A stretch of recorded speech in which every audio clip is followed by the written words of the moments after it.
SJ, Stone Go, Gary Fife, Joe Jifkados. Joining me today in the studio is our new employee, T.C. Buck. Good morning, sir. Good morning. We have scheduled an interview with a gentleman whose phone is busy at the moment, so we're going to have to stall, I think. We will be speaking with, where am I here? We'll be speaking with a different thing here right now, so hang on one second while we get our act together.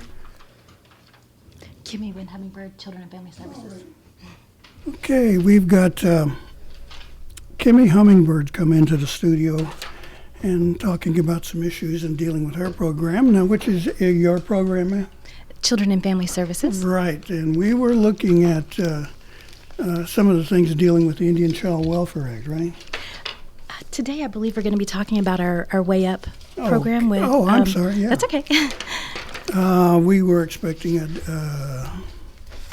to get a phone call through, but we'll start with you here. First of all, what is the Way Up program? Can you explain what we got? Definitely. So it's the Workforce Excellence Initiative University Partnership. I apologize. That's a lot of Workforce Excellent Initiative University Partnership. And so what happened was I was contacted by a buddy of mine, Dallas Pettigrew, who works for OU Tulsa School of Social Work.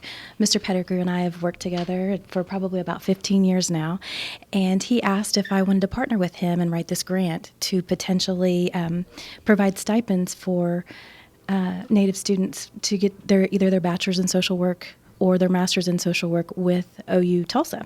And I said, absolutely. So he and I sat down and had some pretty good conversation, and we decided what we wanted it to look like, and we submitted it, and it was awarded. So that was very exciting for us.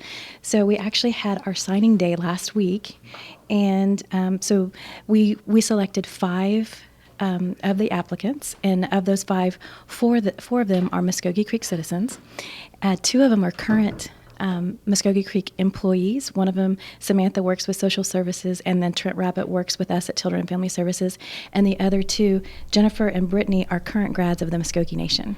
Okay, we were scheduled to speak with Dallas here this morning. Right now his phone is busy, so you're stuck with the job. All right, let's do this. Okay. All right, well, welcome to live radio, folks. You never know what's going to happen. We were curious. We see it as an interesting educational opportunity, but what was the We Up stand for? So, again, it's the Workforce Excellent Initiative University Partnership. But in addition to the grant providing stipends for potential social work students, there's also a lot of background with workforce development that's going on currently with Children and Family Services, because this was awarded through the National Child Welfare Workforce Institute, so NCWI.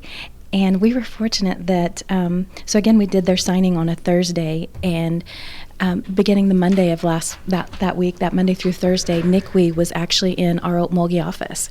So we started in July with them. We did a survey. It's a Tribal Comprehensive Organizational Health Assessment, so a TCOA. So that TCOA started in July. That was just an online survey, kind of talked about our programs, what we did at Mvskoke Creek Nation, and what we can do to improve our workforce there, there's always room for improvement anywhere you are. And so we want to be able to provide the best services to our citizens that we can. So initially it started with that online survey, and then they came into our offices. So we had people from all over the country in our office that week, and that was great. I mean, it was an interesting time for us because, of course, it's business as usual, 8 to 5. Mm-hmm. But then we also worked in those interviews and made sure that we were available to them to help complete that survey. So the survey has been completed, and then we anticipate the final product, the final report, in this upcoming winter. So you've worked with Dallas for a while. I have. He and I started together working at Cherokee Nation Indian Child Welfare about 15 years ago. With Mackie Moore? I did not know him. Whenever I worked at Cherokee Nation, I started there in '99 and I left in '13, but I didn't know Mackie over there. So Professor Mackemore works at College of Mvskoke Nation, and he worked with Dallas too at Cherokee Nation. You know, Dallas did mention that. So Dallas moved out of the Indian Child Welfare Program and did some other things for the Cherokee Nation, and I remember Dallas saying that he met him in that role. Yes. So the students, Brittany and Jennifer. Yes. So they're going to have a job after they finish school. So that's part of the stipend too. So how many years we pay for you to go to school, if it's 2 years to get your bachelor's degree and then an additional third year to get your master's, because if you have your BSW, you could go into the MSW program in advanced standing and actually get your MSW in 3 years. So however many years that we offer to that student, they do come back to work either for CFSA or for a tribal child welfare program. But of course, since we partnered with them in the grant, their priority would be working here at CFSA. Well, I'm a complete illiterate when it comes to understanding what the social work degree would actually provide as a tool. Provide this person. How would you define social work? Well, let me tell you a little bit about our setup over there at CFSA. So we currently have 6 degreed social workers on our staff. And social workers, of course, they have their degree is specific. It says bachelor's in social work or master's in social work. So they are spending their time getting to know and understand some of the potential things that they'll face in our workforce, because a lot of times we get, as I mentioned, we don't have a lot of degreed social workers over there, and my degree's not in social work either, but I've been in social work, or I've been in tribal child welfare for 20 years now.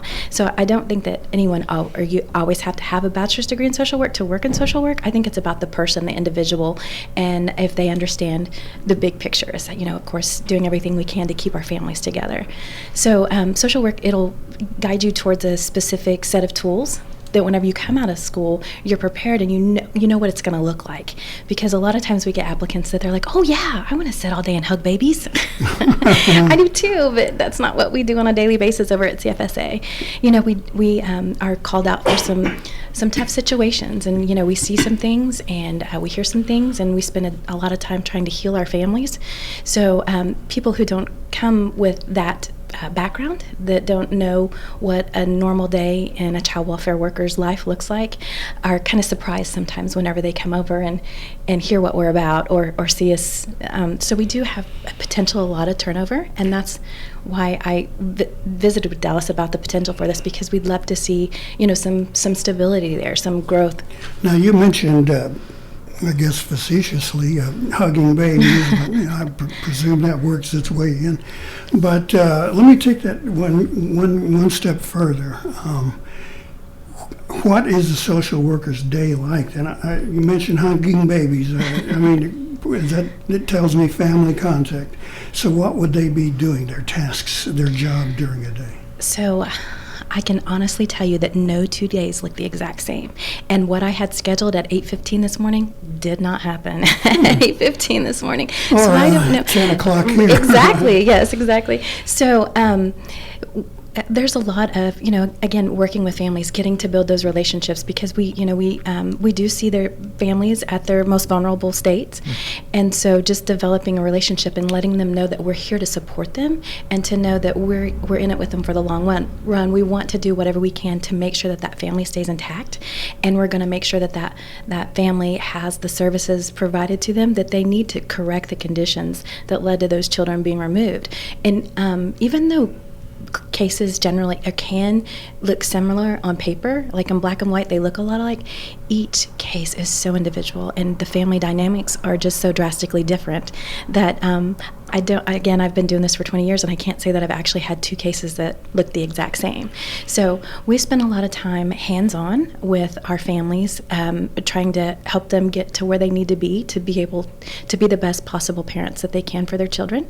And then sometimes reunification doesn't work out, so we have to have other permanency plans for those children in place, because we don't want those children to languish in care and age out of the system when they're 18. We do everything we can to get them in a forever family soon after, if termination occurs. How would you define a permanent family, real quick? So, of course, whenever children are removed, our first placement preference, where we want them going, is with family. Mm-hmm. So, that's grandma, auntie, uncle, cousin. But if that doesn't work out, then we do have some foster homes. But if you don't mind me putting a shameless plug in here, we're always on the look for foster parents, and I appreciate you allowing us coming in a few times a year trying to do some recruitment for it. So, if anyone is ever interested in being a foster parent for us, please be sure and give us a call, and that number is 918-732-7869. Please help us help these most vulnerable children. So I have two questions. Sure. So ICWA is the go-to as far as terminology when it comes to child welfare and things like that.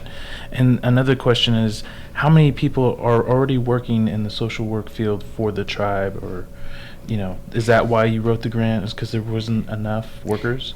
Well, right now, CFSA, I've been in the director position for about 3 years now, and we've grown tremendously in that time. And today we have room for 35 employees. But, of course, when Murphy's upheld, that's going to change the face of what our program looks like today, because, in each of our 11 counties, there's at least one Department of Human Services program in those counties. So our program is going to have to grow. We've got a lot of initiatives going on at CFSA right now. We've applied for a grant to become a Direct 4E tribe. And basically what that is today we have a government-to-government agreement with the state of Oklahoma to reimburse our foster parents. And so the biggest factor that will be, if we become a Direct 4E tribe, is that we'll remove that middleman. So we'll basically be partnering with the federal government to reimburse our foster parents. So again, we've got a lot of things brewing over at CFSA. It's an exciting time to be over there. But yes, they consider ICWA the gold standard in child welfare, because it lays it all out. I mean, if you're looking, and whenever I have the opportunity to visit with others across the country or do trainings, or even whenever I'm teaching, I talk about the fact, is that not just ideal? I mean, we want all of our children placed with our family, right? And we want to provide as many possible efforts as we can to our Indian families to make sure that they remain together. I mean, we're fortunate over in our tribal unit, and again, ICWA isn't, it doesn't apply in our tribal courts. ICWA is for it's a federal act that goes into for our state courts. And then, of course, we have the Oklahoma Indian Child Welfare Act. But ICWA doesn't apply in our tribal courts, but we have a great team over there that works with our tribal families, and we do what I call extreme efforts. We don't do active efforts. Gotcha. Now, we have seen in recent days where the federal courts have upheld ICWA pretty much. And I know we'll get into that one in a different show, but what kind of sign is that for you? I mean, you go out and celebrate, have a party, or we still have jobs, or our children are going to be protected under this particular law? What does it mean to you? Well, it's always exciting whenever we get good news in Indian country, but those of us that have been doing this for a while know that, we absolutely are celebrating, we're excited, but we're also hunkering down, because we know there's also potential for this to go even further. And that was huge whenever we actually, so last Friday we brought in Judge William Thorne. He is from Salt Lake, and he is a judge in tribal courts and in the state court system. He is an amazing ICWA presenter. He's known nationally, and he came into Tulsa, and actually the judges in Tulsa County shut down their courtrooms. They had a few hearings, just like emergency situations, but they shut down their courtrooms so their entire court staff could be trained on the Indian Child Welfare Act by Judge Thorne. So we had 2 4-hour sessions, and in those 4-hour sessions, there were 170 participants. So it was a great day. And at the end of that is whenever Brackeen came out. So that afternoon, and as Judge Thorne was handing it off to me to kind of have some conversations about what was going on at the Mvskoke Creek Nation, he read the email that came out, and he excitedly announced to the room, because Brackeen, for those of you who aren't very familiar with the case, it was a judge out of Texas, and they found that ICWA was unconstitutional, and they said it was based on race. And those of us, of course, that are citizens of sovereign nations know it's not about race. It's about the fact that we are citizens of sovereign nations, and it's our ability to have government-to-government agreements with other sovereign entities. So it was a great day for many of the ICWA advocates. We emailed back and forth all weekend long and late into the evening on Friday, but it was a huge win. But with that being said, there's always whispers that there may be an appeal even further. So. Oh, yeah, we can always expect that kind of thing. In other words, even if you got lost in some of the names and the rhetoric there, folks, it was a good ruling. We won. And, yes. There you go. And another thing that you mentioned there, I think, is something we always like to stress as an educational tool, is that the relationship between Native American tribal governments and the federal government is not based on race. Yes, sir. It is a political relationship. I mean, you don't make treaties with races. You make treaties with governments, and that's what they did. They're still on the books. They're still enforced. They're still there for be used as tools or weapons, if you will, in a court case. So understand this, folks. It is not and never has been based on race, although there is a difference in our people. So, but we try to get past that and try to work through. All right, now what does this mean for your future now that you've been able to select a new class, ready, keep going forward? Absolutely. So it's exciting. As I mentioned earlier, our current staff, we have about 6 degreed social workers. So in the past, we have had some turnover. So I feel like us coming in with some degreed social workers that do have that background and that specialized training will not be so kind of in shock and awe at some of the things that we do on a daily basis or that we see. I think that they'll be really well prepared. And something else really quickly that we've partnered with Dallas and the University of Oklahoma School of Social Work is in the last year and a half, 2 years, many of the Indian child welfare directors across the state have been working to develop a tribal core competency child welfare program, because again, we not all of us have degreed social workers as every one of our staff members, and some of us don't have college degrees as well, some on different staffs. So it's important for us to make sure that they have all the tools they need whenever they're walking into somebody's house. So they actually have a simulation center at OU Tulsa that we have it, like there's an apartment that we can set up, and there's also a medical room where you could do an evaluation. But the apartment, it could have bugs or paraphernalia or people hiding in closets or guns or anything. So what we do is we have our new workers go through this pilot program. They go through this training, and as they are in the room in the moment, and the people, the moms and the fathers, they're paid actors. So, sometimes they're irate and they're like, "You're not coming in my house," or, sometimes there's bruises on mom or dad and they're very shut down, and so they have to get them to engage, and babies crying in the background. So it's a lot of real life situations that we see happening every day in this field, and so we're training the workers in this setting, so they're not making any bad decisions in the actual setting, and then the supervisors are behind in another room, and they're evaluating what's happening. So safety is a concern, right? Yes. So they'll learn these skills in these classes at the Ann and Henry Zaro School of Social Work? Yes. That's right? Yes. So Dallas is the clinical assistant professor there at OU Tulsa? Yes. So that's, I had a little conversation with him. I did some interviews with Mackie Moore at the College of the Mvskoke Nation. I'm actually a graduate of wow. College of the Mvskoke Nation.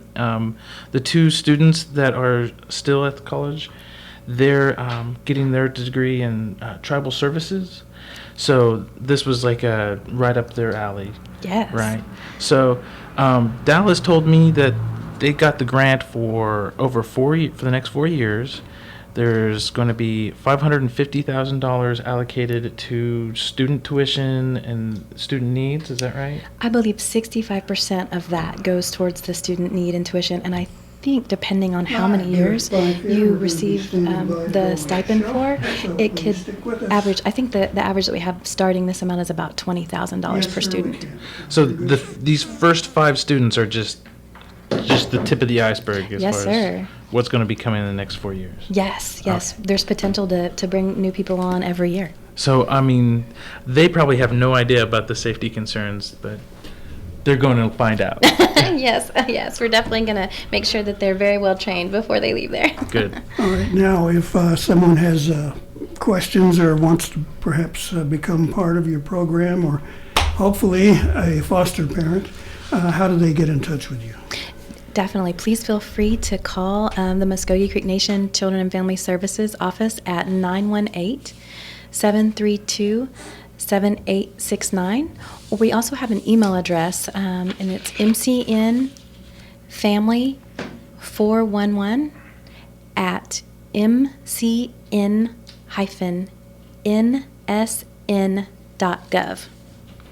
Wonderful. Kimmy Hummingbird, thank you so much. You've always been such a wonderful guest. Well, thank you for having me. It's easy to talk with you. Just kind of turn you loose, and there you go. Thank All you. right. Well, we hope that people will be following up on the opportunities here and helping out their fellow Creek citizens. We're going to take a short pause here, and we'll be back with O.J. Simmons. We're going to talk about some presidential forums, and a lot of those national candidates do have some things to say about Native America, so please stay with us. Amphetamine use is causing huge problems in our community.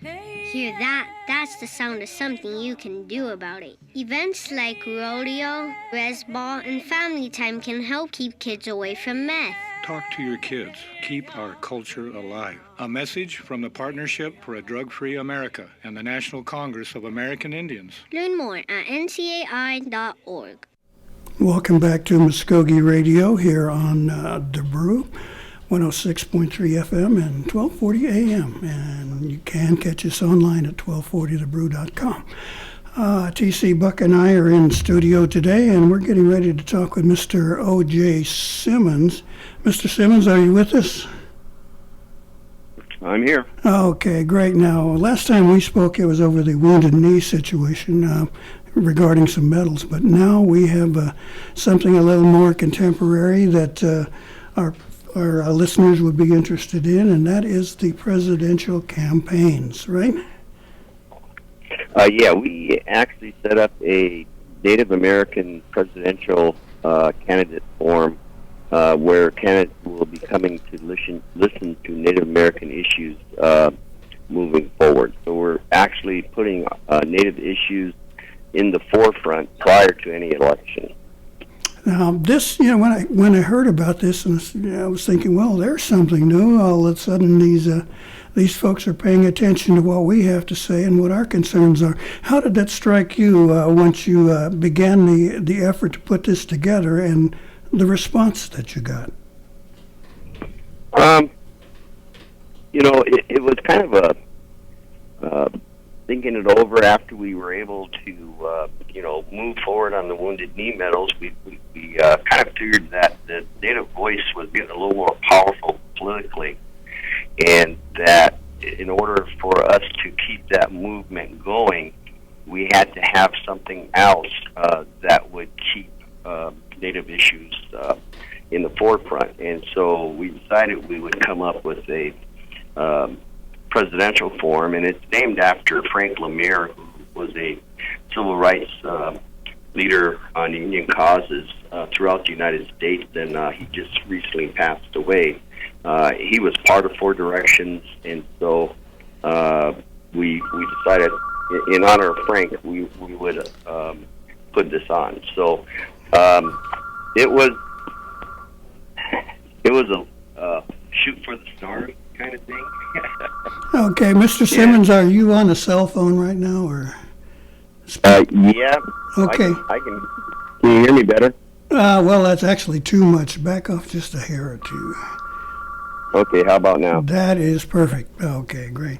Now, this kind of forum has always intrigued me. You know, you see people doing it on the national stages and things like that, where they get all that huge coverage and things. But this is the first time I've ever seen something grow to this kind of proportion. And all of a sudden, does it feel like Native issues are becoming more important in these contests? I feel that we are making them more important. We're more vocal. And again, this didn't happen overnight. It's taken years and years to get to this point. In order to get to this point, we had to fight for equality at the ballot box for years and years, and get equality and for Native people to participate equally. Board Elections has been basically on the forefront for years, fighting for those rights. That we ended up in 2 lawsuits in South Dakota. We ended up in a lawsuit in Montana. We ended up in a lawsuit in Nevada. But each and every time, we created equality at the ballot box. And so what that meant is that we were able to get more tribal members into state legislative positions, county commissioners, school boards, even people being elected to be the election official. And so we were increasing the power of the Native voice, and it took over the years. It started building a momentum. Now, what makes this forum so special, not only is it just on Native issues, but it includes tribal leaders coming from the 7 battleground states in which the election could be decided on. And so these candidates are actually going to be talking to tribal leaders from these battleground states and listening to not just these battleground states, there's tribal leaders from all over the United States, but it was the power of having individuals within these battleground states willing to help us with this forum to make it happen. Hi, Simmons. This is TC Buck here. I just have a few questions real fast. So what kind of issues do you think is going to be important for you personally for the next candidates, the presidential candidate? To me, the most important issues, because it covers everything after that, is our treaties and our sovereignty. And all the issues that come after that is because of our treaties and our sovereignty. And kind of give you an example, when these candidates go to debates and they speak about health care for all, or they talk about infrastructure or housing, those are all issues that we as Natives have to face all the time, but the difference is ours are under treaties. So we're not in that general conversation. We're in a nation-to-nation conversation in which the circumstances surrounding funding and budget is completely different. And so that is, the 2 key issues I'm looking at. But overall, teaching these candidates what a treaty is, what a sovereignty is, and how those obligations differ from the general public. So which candidate do you think is a standout as far as, understanding treaty rights, and who do you think will stand up for Native Americans as a whole? Well, it's my hope that all of them will. And here's one thing that I don't think people are looking at. Depending on who wins the presidential election, okay, if one of the candidates that we have at the forum wins, or even one that isn't at the forum wins, what you're actually looking at, these candidates coming to talk on Native issues, it's very possible that they may end up being cabinet members. And so that an individual that don't stand out, in the forefront may just as be important or more important if they get appointed to a cabinet position in which tribal leaders will deal with them more on a daily basis than they will with the president. So it's not so much of an issue of, who's going to win. It's an issue of, regardless of who wins, we make sure every one of them know our issues, knows the treaties, knows the sovereignty. So when they're appointed in these cabinet positions or elected as president, they have to deal with this, and they have knowledge prior to that to learn. So, do you have a personal favorite or no? No, I don't have a personal favorite. It's way too early. Well, we don't want to get too far into that kind of thing right now. There'll be time for that. But I am curious, how many have responded? What, there are about a dozen of them now or so? Or, no, what did they say? Over 20. 20, No. yeah, my gosh. Well, there's 20 candidates, but we have 9 of them, and you know, all of them are still in the you know, the campaign to be elected as president. You know, we have Marianne Williams, we have Senator Warren, we have Senator Klobuchar, we have Governor Bullock out of Montana, we have New York City Mayor Bill Blasio, Mark Charles, who's an independent, but he's a native, former United States Representative John Delaney, former Secretary of HUD, Castro, and Senator Bernie Sanders. I mean, so we have a good group of people here that, you know, are on the forefront as far as even debates are going, as far as the campaigns are going. And so I think we're going to be able to have some good discussion about Native issues. And just so you know, we also sent invitations out to President Trump. We sent invitations out to Governor Wild, who is saying that he is going to challenge Trump on the nomination. So we've sent the invitation out to both parties, and this is totally going to be a nonpartisan issue. This is going to be a total native issue. Has the president responded yet? No. No, okay. I've been checking my tweet.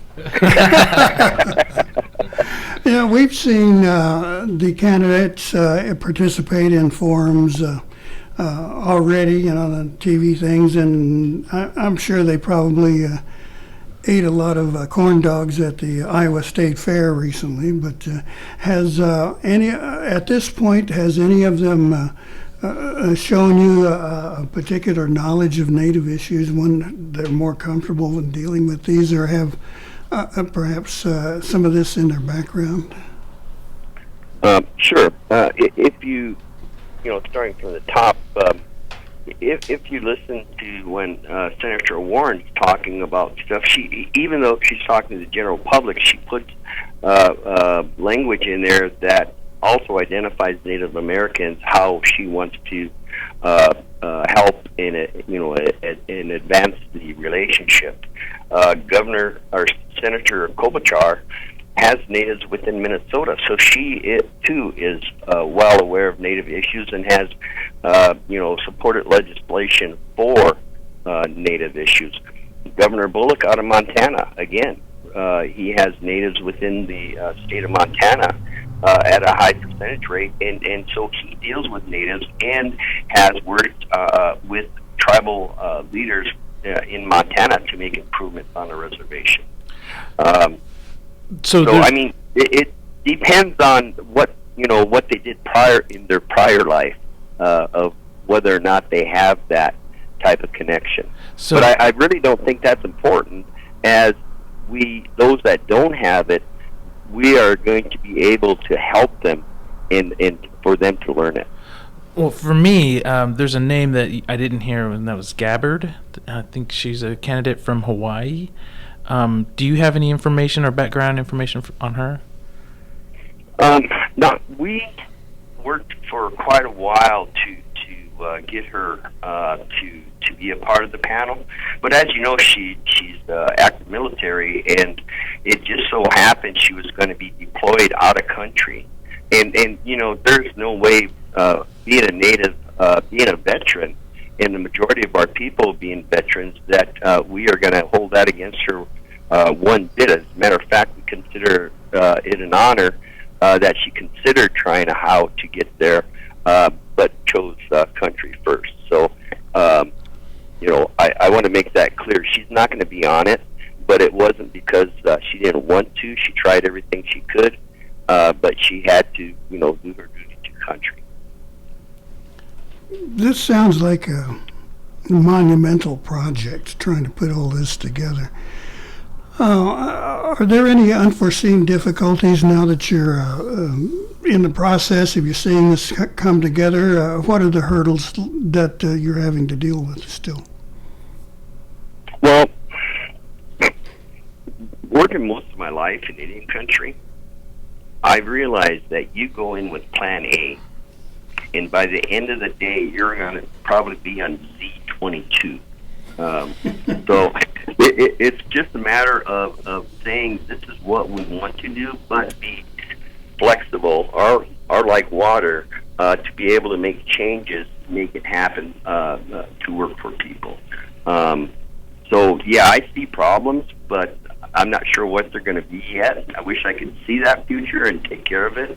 I know they're going to be there, but I think with all of the people, I mean, we have National Congress of American Indians helping us. We have the Native American Rights Funds helping us. We have even a sponsor with us is the Native Organizers Alliance, Coalition of Large Tribes. I mean, we have a lot of people helping us that have the skills, and we'll have a lot of those people on the ground to help us. You mentioned groups like NCAI. I was aware that they were a partner, and thank you so much for mentioning all of those people who are participating. Now, what's the feedback from them? What do they think about this idea and the fact that you have got some response like this? You know what? Each and every one of them are excited, and each and every one of them are dedicating staff people to work right alongside of us to ensure that this comes out the best possible way for our people. And, you know, what I really like about this, it's no longer an organization doing this or an organization doing that for ourselves. What it is organizations working together to ensure that when we're done, our people's voices are heard. You know, I didn't mention it, but we have the Mid-West Alliance for Sovereign Nations MAS that includes the tribes, Michigan, Wisconsin, Minnesota. We have USET that includes the tribes in the east and down south. We have Great Plains Tribal Chairmen that includes the Great Plains region and stuff. So we have a lot of help on the ground, and we have a lot of knowledge from the tribal leaders and the executive directors of all of those programs that are pitching in a helping hand. So we're not doing this alone. Besides the thousands of ancestors standing behind us, we actually have people on the ground from these organizations helping us every step of the way. Have you had any reaction from the national political parties? I would not be surprised that perhaps if the Republicans had not responded, but has perhaps the Democratic National Committee said anything? Have they chimed in, or are they planning anything? They have asked, and we're still considering it of coming there. And again, kind of where we make a difference of being a party is whether or not that individual communicating with us is a native, and whether or not that what they want to do is going to be on native issues. I do know that the Democrats have a active Democratic caucus, and that they want to try to talk to the audience about joining the caucus, being a part of it. But I made the same offer once they contacted me. I made the same offer to the Republicans too, because I want this nonpartisan. But I also want this that if they're going to step in, they send a native to and that the issues they're going to discuss isn't going to be a general issue. It's going to be a native issue where our people can benefit from it. In other words, nobody coming on saying, for the benefit of all Americans, we're going to change all the rules and everyone will benefit. No, we haven't got time for that. What about the treaty? Oh, no, that's why we have a kill switch. Well, I've got one here too, buddy. And mine, and as somebody once said, and mine works, hey. What's it take actually to put this thing on? I mean, you're mentioning what amounts to a ton of labor, about 24 hours a day. I mean, geez, what's it take out of you there?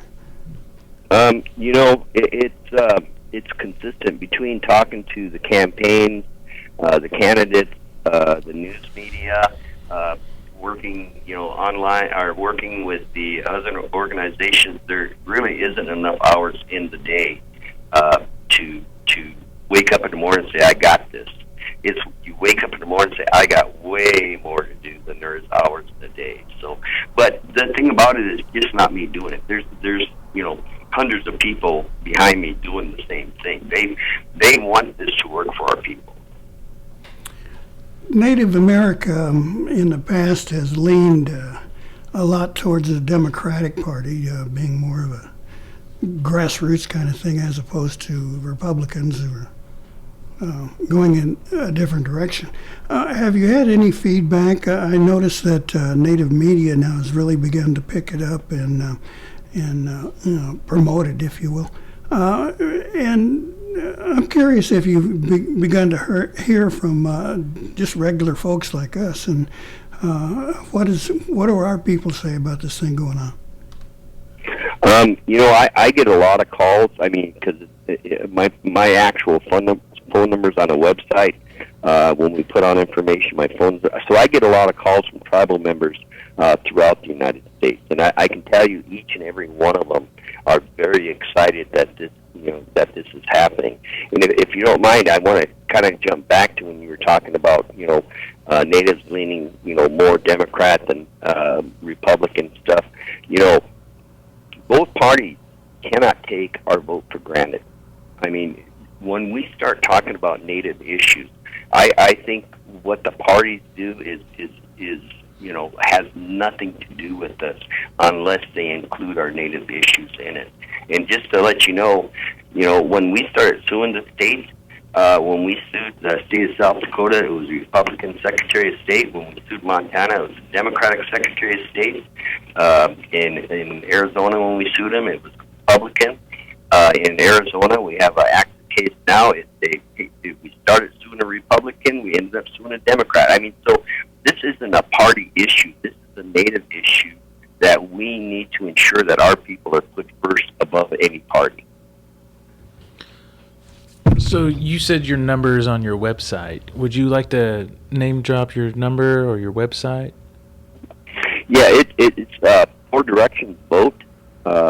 All you have to do is type that into your browser, and our website will come up. And it actually gives the case history of all the things that we have done to create equality, for our people. And my phone number is real easy. It's 605-828-1422. I can tell you that I do answer calls, but sometimes it might take me 24 hours to get back to you. I know that feeling. Let me ask you this.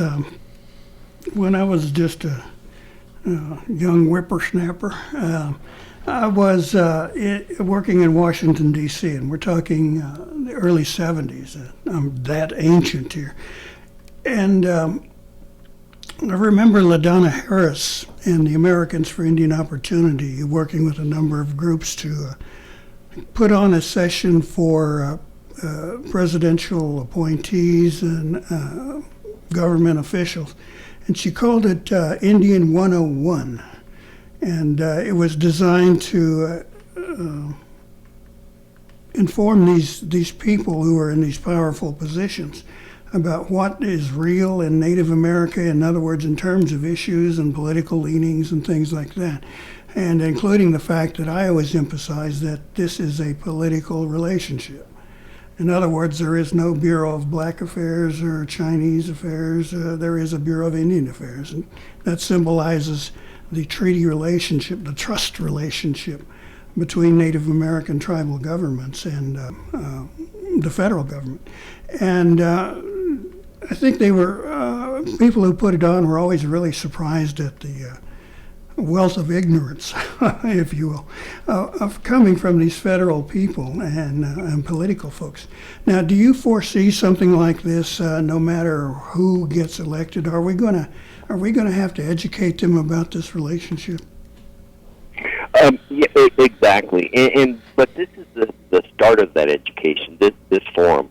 Matter of fact, some of the things we're not reinventing the wheel. We're aware of like the Indian 101, and so we're actually NCAI has put a Indian Country 101 together so we can send to all the candidates. So this forum isn't where we're going to sit down and try to throw out some I gotcha questions where we can stump them. This forum is more of asking them questions on Native issues, and if they don't know it, we can teach them on it. So this is more of a learning, teaching forum than it is I gotcha forum. We want to, when those people leave, what we want them to do is know our culture and be able to leave saying, these are some good people, we need to help them, because that's what our end goal is. Well, as I always say, the other side of that coin, would this allow you to, in a sense, root out the bad ones, the people who are just kind of faking it or just absolutely ignorant that we would find dangerous?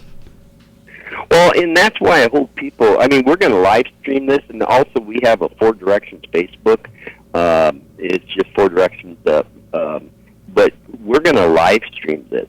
And I don't think it's up to me or the people putting this together to red flag anybody. I think it's up to the tribal members to be able to either come there or to turn around and watch it on live stream and make their own decision.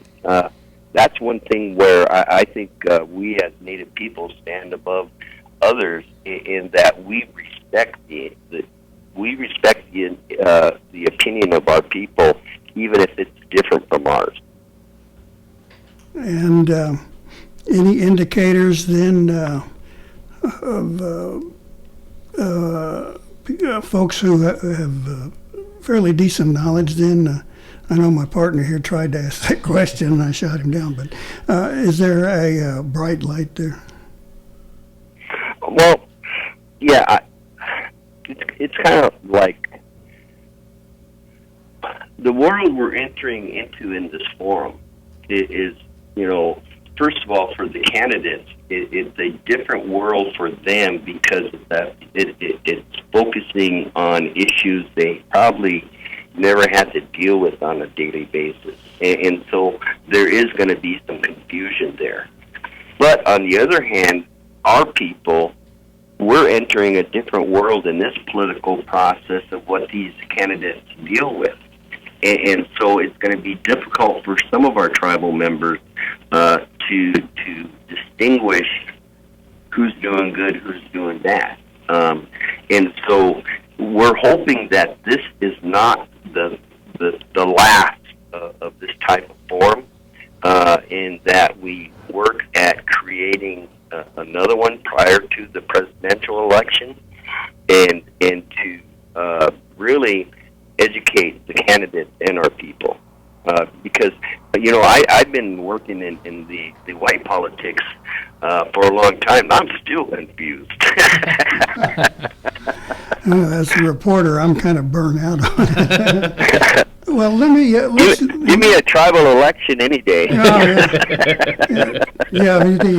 The simple things like charges of corruption. Let's get specific here for a second here, and I guess I should throw out a disclaimer that the opinions that you hear being discussed here on this program are those of the people who made them happen, and not of the station management of the brew here, the Mvskoke Creek Nation, or even my cat Bozigi. The thing that sticks in my mind is the president has chosen Elizabeth Warren as a target, and many of these tweets and statements, and unfortunately used the name Pocahontas, and just kind of was pretty mean about it, and something that I thought catches a lot of people's attention. Now, does that particular specific thing figure in anywhere, do you think? Will it have any bearing on what you're trying to do? Well, first of all, Gary, you scared me when you put out that notice of opinion. I was really starting to worry about what that way they'll go looking for you instead of me.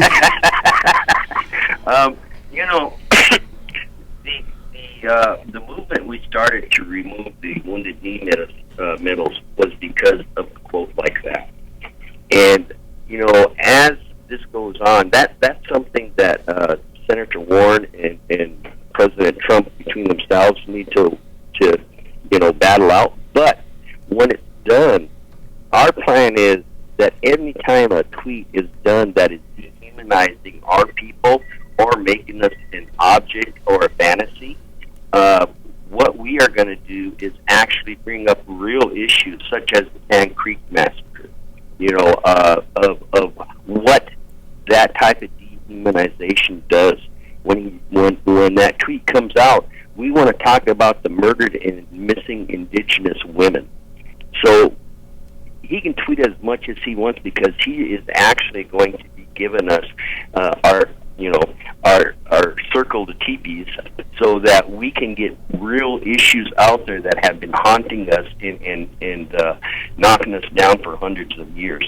And the problem about it was America was never aware of it, and this gives us opportunity to teach America also. In other words, it sort of works in our favor in a weird sort of way. Well, I don't like it, but I'm just saying that if it's going to happen. So when it does happen, we are going to make it a actual issue that we can deal with and teach America of how this type of tweet dehumanizes us, makes us just an object, and put out there the real facts of what has happened and who we are. So this is TC Buck again. So just to make it a little personal, I'm taking a step back from politics for a sec. What can you tell me about yourself as far as like your background? You've been working for Indian Country for years. Tell me a little bit about yourself and like what you've been doing over the years. Wow. Born and raised on a reservation, Rosebud Sioux Indian Reservation. Actually, our office is stationed on the Rosebud Sioux Indian Reservation in South Dakota. I'm a veteran, United States Navy. Thank you. I remember when Gary was saying D.C., I was thinking I was at the 7 Cs. So it's something that was very educational for me. Can you imagine being a native on a reservation in the middle of nowhere? And going back to Gary's question of there's no bureau of any other race but Bureau of Indian Affairs. And if you recall, growing up, you never realized there was more than two races, Indian and non-Indian. That's what I knew growing up. And to my shock, when I went in the Navy, I saw there was other people. It was a learning experience, getting to meet, different races, different people. And it was, it was an honor to serve our country. I was in law enforcement for a while. I served as a chief public defender for our tribe, so I spent years putting people in jail and spent years keeping them out of jail, so I went the full circle there.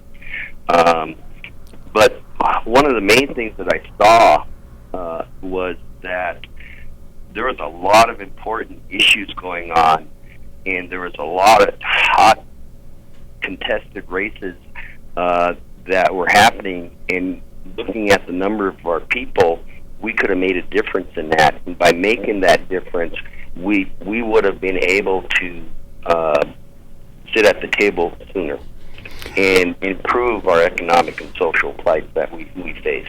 Let me ask you about the forum itself. How is this going to be conducted?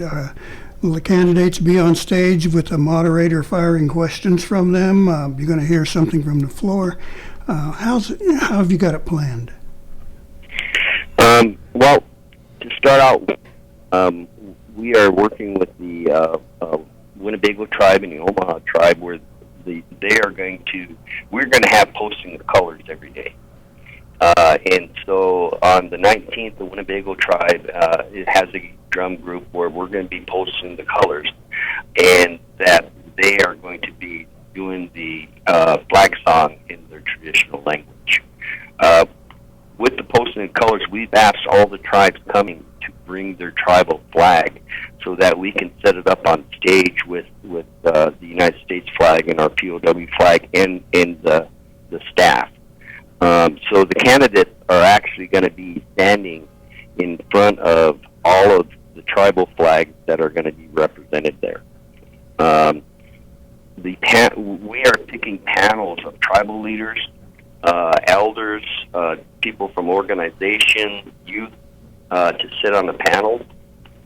And what it is then they are going to be able to ask the candidate questions concerning Native issues, whether it's health care, law enforcement, drug and alcohol problems, transportation, treaties, and they're going to be asked about the Wounded Knee Massacre Medal of Honor Award. They're going to be asked about the missing and murdered Indigenous women. And the moderator is basically going to be there to make sure that everybody stays within a time frame, because we know that this is short. And by the way, the moderator is Mark Trahant, who's very skillful at this and very good and very courageous for taking this up to tell a tribal leader, okay, your time's up. Yeah, I know, Mark. To put it kindly, have a lot of faith in his ability to insert himself there. That's because I know him. Now, the final thing that we're looking at is logistical. When does it happen? Date, place, time, what do you got? Okay, we're having it at the Orpheum Theater in Sioux City, Iowa on August 19th and 20th. We will be posting the colors 8 o'clock, which means 8:30 Indian time. And then the candidates will start speaking at 9 o'clock, and we're going to be going till 5 o'clock. And one of the things I'd like to say is that, on our website, you can go to Four Directions, Facebook, and find where you can get tickets. But what I want people to know is if they have a tribal ID or a CIB and they're not able to get that ticket, to come with their tribal ID or CIB, and as long as we have room, we're letting them in. We're not charging them anything. The reason we had to charge money is we didn't want somebody to order, 5,000 or 500 tickets and not show up. So this is the minimum fee we put on our $3 just to keep track of the numbers and make sure somebody didn't buy it out and nobody showed up. So tribal members, you come, you present your IDs. Don't worry about it. We'll open the door for you as long as we have room. That sounds very good. Online address if someone wants to catch the forum as you live stream it? It's just our Four Directions Facebook. It's pretty easy to find. Okay, and a phone number.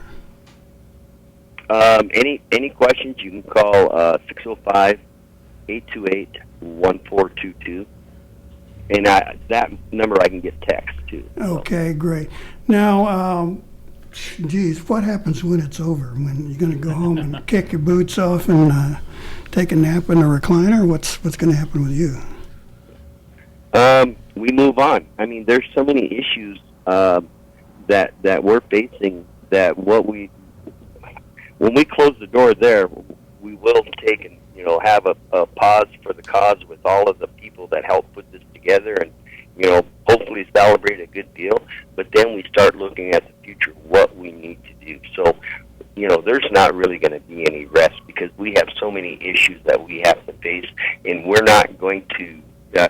We have the media, we have America paying attention, and we're not going to lose focus, and we're going to ask them to help us moving forward. All right. Well, best of luck moving forward, and we wish success. I might have to check this out, kind of see who does what, what to who, and who looks good for me. Okay, Mr. O.J. Siemens, thank you so much for being with us. And thank you for your service. We appreciate your time. Wow. Okay, that's it for us. We're out of here. Appreciate y'all listening.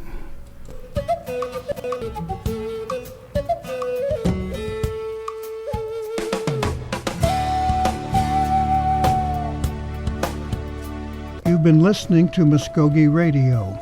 Join us again next week for more local, tribal, and community news and updates. Madam.